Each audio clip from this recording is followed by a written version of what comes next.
ازيكم يا حلوين؟ عاملين ايه؟ يا رب تكونوا بخير. وحشتوني جدا جدا.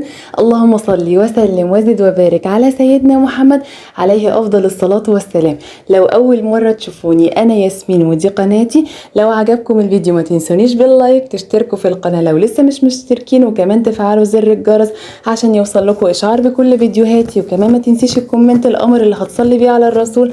اللهم صل وسلم وزد وبارك على سيدنا محمد عليه افضل الصلاة والسلام. وامانة بيني وبينك ليوم الدين، لو عليكي صلاة دلوقتي سيبي الفيديو وصلي، وبعد كده ارجعي كملي الفيديو. ويلا بينا نقول بسم الله. بصوا بقى يا بنات، جايبه لكم النهارده باذن الله فكرتين احلى من بعض باذن الله. فكره منهم جديده نوعا ما، وفي متابعه ليا قمر في بداياتي خالص اول ما بدات ان انا انزل فيديوهات التوفير كتبت لي الفكره دي. والفكره التانية فكره معروفه جدا، بس انا حبيت اعرضها عليكم للبنوتات الجداد اللي مش بيعرفوا يوفروا في مصروف البيت. تمام، هناخد اول فكره. شايفين الحاجات اللي قدامكم دي كلها؟ تمام، انا النهارده 23/7/2024، بكره ان شاء الله 24 في الشهر. 24 ده يوم قبضي، ده اليوم اول يوم ليا في الشهر. تمام، طيب دي الحاجات اللي اتبقت مني يا بنات من الشهر اللي فات. انا هعمل ايه؟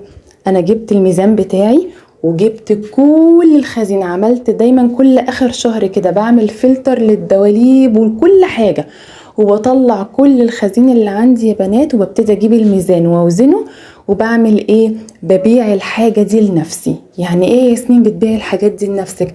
مثلا انا اتبقى مني السمنة دي، انا الشهر اللي فات كنت جايبة يا بنات 1.5 كيلو سمنة. لا لو تفتكروا انا لسه وزنها دلوقتي، اللي اتبقى مني 800 جرام.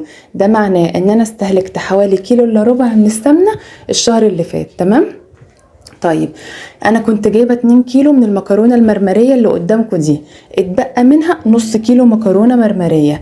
النص كيلو عامل كام؟ عامل 10 جنيه. هاخد ال10 جنيه دي من مصروف الشهر الجديد بتاع شهر 8 واحطها في الحصاله وابيع المكرونه دي لنفسي كأني نزلت اشتريتها بالظبط. طيب انا كنت جايبه كمان نص كيلو فشار ب20 جنيه، اتبقى مني 8 كيلو فشار. تمام، التمن عامل كام يا بنات؟ عامل 5 جنيه.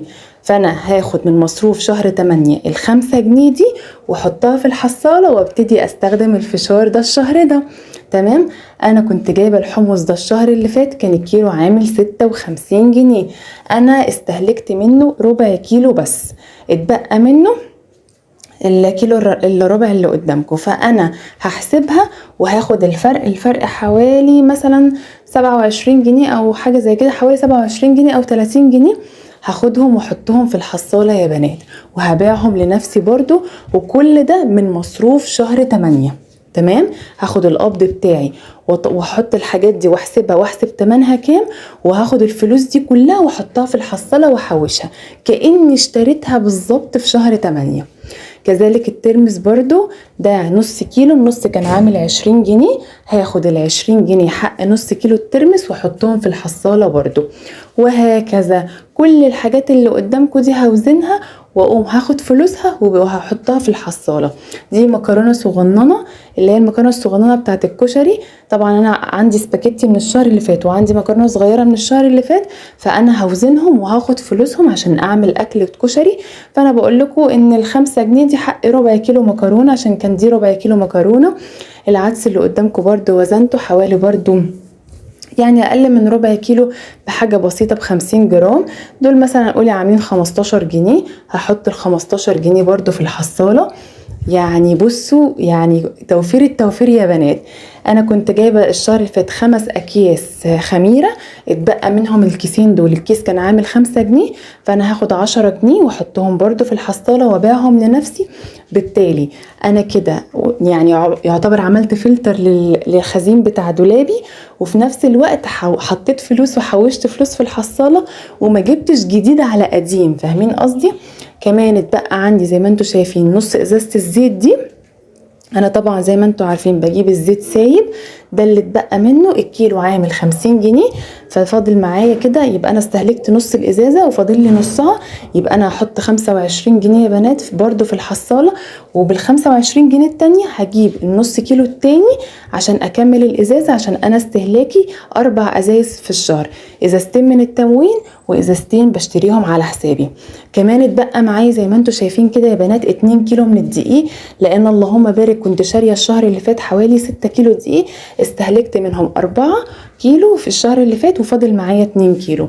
الكيلو كان عامل 17 جنيه الشهر اللي فات، انا بقى هاخد ال 17 جنيه اضربهم في 2 حوالي مثلا 30 جنيه او 35 جنيه دقيق، هحطهم برضو، هاخدهم واحطهم برضو في الحصاله. كذلك المكرونه الاسباجيتي كان فاضل حوالي نص كيلو، هاخد ال 10 جنيه واحطها في الحصاله. شوفوا بقى جمعتوا فلوس من الهوا ازاي. يعتبر كده انت شهر 8 كده مثلا كسرتلك بتاع حوالي 200 جنيه على جنب او 250 جنيه على جنب من شوية الحاجات اللي قدامك دول، حوشت منهم 250 جنيه. لكم ان تتخيلوا، زائد ال10% اللي انت هتاخديهم من المرتب وهتحطيهم على 250 جنيه دول، زائد مثلا شوية الفكة اللي انت بتطلع لك من السوق والكلام ده كله، هتبص تلاقي نفسك كده على اخر الشهر معاكي حوالي مثلا 700-800 جنيه من شوية التوفير اللي احنا وفرناهم من الحركة دي، حركة ان انت تبيعي الحاجة لنفسك. انا بجد من كل قلبي بشكر المتابعة دي. انا حاولت ادور على الكومنت بتاعها عشان اذكر اسمها في الفيديو لان ليها حق الشكر، هي فعلا اللي علمتني الحاجة دي، انا ما كنتش عارفاها، انا كنت بجيب جديد على قديم، فاهمين قصدي؟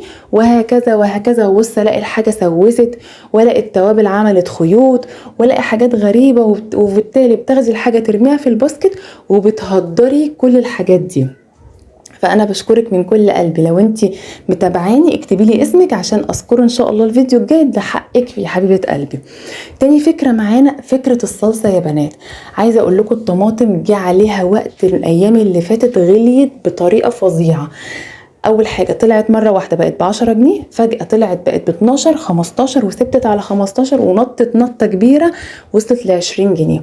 انا قلت لكم ان انا اتمشيت في السوق امبارح ولقيت الطماطم ما شاء الله واحد بينادي عليها بيقول 8 جنيه الكيلو و10 جنيه نقاوه، يعني 8 تعبيه و10 نقاوه. بصيت لقيت الطماطم كلها حلوه، قلت له عبي، فانا كسبت ان انا نص، يعني كسبت ربع كيلو زياده، فاهمين قصدي؟ انا بقى خدتهم غسلتهم كويس وصلصتهم. انا ما بقطعش الطماطم، بحطها بحله في الحله مع نص كوبايه ميه عشان ما تلزقش او تتحرق في الحله، وبوطي النار خالص لحد لما الطماطم تستوي وتنزل ميتها وتبقى تمام التمام. انا عملت ايه يا بنات؟ خدت 3 كيلو صلصتهم وسبت كيلو نصه عملته في السلطه، والنص التاني زي ما انتم شايفين هشيله عشان انتم عارفين ان انا هعمل الاسبوع ده ان شاء الله وجبات اقتصاديه، يوم بروتين ويوم ارداحي. فاليوم الارداحي ده لازم احط جنبيه حاجه تفتح النفس، فانا هعمل طماطم مخلله بالثوم وهعمل بتنجان بالثوم. فانا قلت اخد الشويه الجامدين دول اخللهم والباقي اعمله صلصه. تمام. انا هوزن لكم البرطمان ده. البرطمان ده سعره يا بنات حوالي 30 جنيه. تمام. انا معايا كده كيلو ونص من الصلصه، مش كيلو ونص طماطم، كيلو ونص من صلصه مركزه. وعشان يبقى لونها الاحمر الجميل اللي انتوا شايفينه ده، بتحطي بنجرايه صغيره كده معاها وهي وهي بتتسبك كده على النار الصلصه، بتديكي طعم ولون، وبصي حاجه في منتهى الجمال. معلقه واحده من الصلصه كفيله ان هي تديكي طبيخ لونه احمر وجميل وطعمه حلو قوي، وكمان البنجر مغذي ومليان حديد. فانا عايزه اطلب منكم بقى ان انتوا يعني تحاولوا تعملوا الصلصه في البيت، لان في ناس كتير بيشتروا الصلصه معلبه، بيبقى اللي هي الهارفست، بيبقى جايبين برطمان صغنن كده ب 30 جنيه ولا ب 35 جنيه. بصوا كله مواد حافظه يعني عايزه اقول لكم مش حلو خالص. البرطمان اللي انتوا شايفينه ده انا بحطه في التلاجة من فوق تحت الفريزر على طول، الرف اللي تحت الفريزر على طول بيفضل معايا يا بنات طول الشهر، ما بيحصلوش اي حاجه ولا بيضرب ولا بيبوظ ولا اي حاجه. بالعكس كل يوم بمعلقه نظيفه كده ناشفه مش مبلوله، باخد معلقه الصلصه بحطها في الطبيخ وما برجعش المعلقه تاني مبلوله في قلب العلبه عشان ما تبصي. مش هقولك بقى حطي زيت من فوق ولا الكلام ده، ما تحطيش اي حاجه، اهم حاجه المعلقه تكون يا بنات نظيفه عشان خاطر ان انتي ما تبوظيش الصلصه. تمام. اهي هو ده بقى الفيديو بتاع النهارده، يا رب تكون عجبكم واستفدتوا منه ولو بمعلومه صغيره. لايك وشير وسبسكرايب، واشوفكم ان شاء الله في فيديوهات حلوه كتير. ويلا بقى صلوا على النبي في الكومنتات، اللهم صل وسلم وزد وبارك على سيدنا محمد عليه افضل الصلاه والسلام. وسيبوا لي دعوه حلوه في الكومنتات، ولكم بالمثل ان شاء الله وزياده. وطبقوا الطريقتين دول يا بنات ان شاء الله هتستفادوا. اشوفكم على خير، مع السلامه.